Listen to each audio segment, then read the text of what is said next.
Hey, what's up? It's Jason. I'm here with you today with a super important topic, and that is how do you verify the income in multifamily? All right, let's talk about it. So, if you are buying multifamily, you know that that property is evaluated based off the income. And so you have to be very thorough when it comes to evaluating the income. And unfortunately, in this business, people lie. And you have to be the person who can catch that. So you got to be like a forensic accountant going through all these numbers. So when you go to get a multifamily property, you're going to ask for 2 to 3 important documents.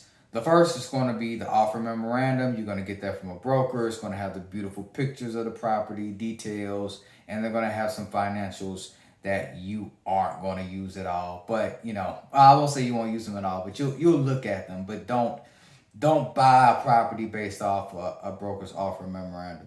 The second thing you're going to get is a rent roll. And then the third thing is going to be a T12. That rent roll is going to list out all the tenants that stay there, when the lease is started, when the lease is in, and the monthly rental amount. That T12 is going to list out all the income that they receive on a monthly basis, all the expenses that go out on a monthly basis, and it's called T12 because that 12 is for the last 12 months. Now you're going to look at that data, and that's going to allow you to come up with your offer, your price, your projections, etc. Right? So you get all that from those documents, but at the end of the day, that's just paper, and it can be manipulated, and it can be fraud. So how do you then make sure that it's accurate? But especially if you're putting hundreds of thousands, not millions of dollars down on property, you want to make sure that all these things are correct. So the number one thing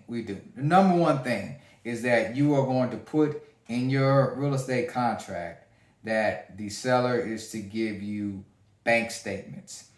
You want to see the bank statements of that property so you can verify.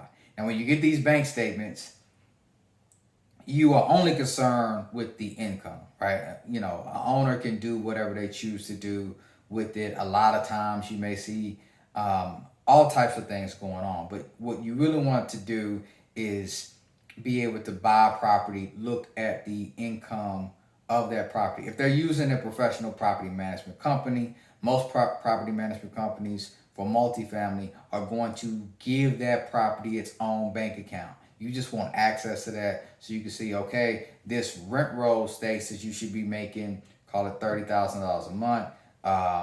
And then you have your T12, your trailing 12 months, say that you make $30,000 a month. Now I want to see the bank where that $30,000 a month goes to.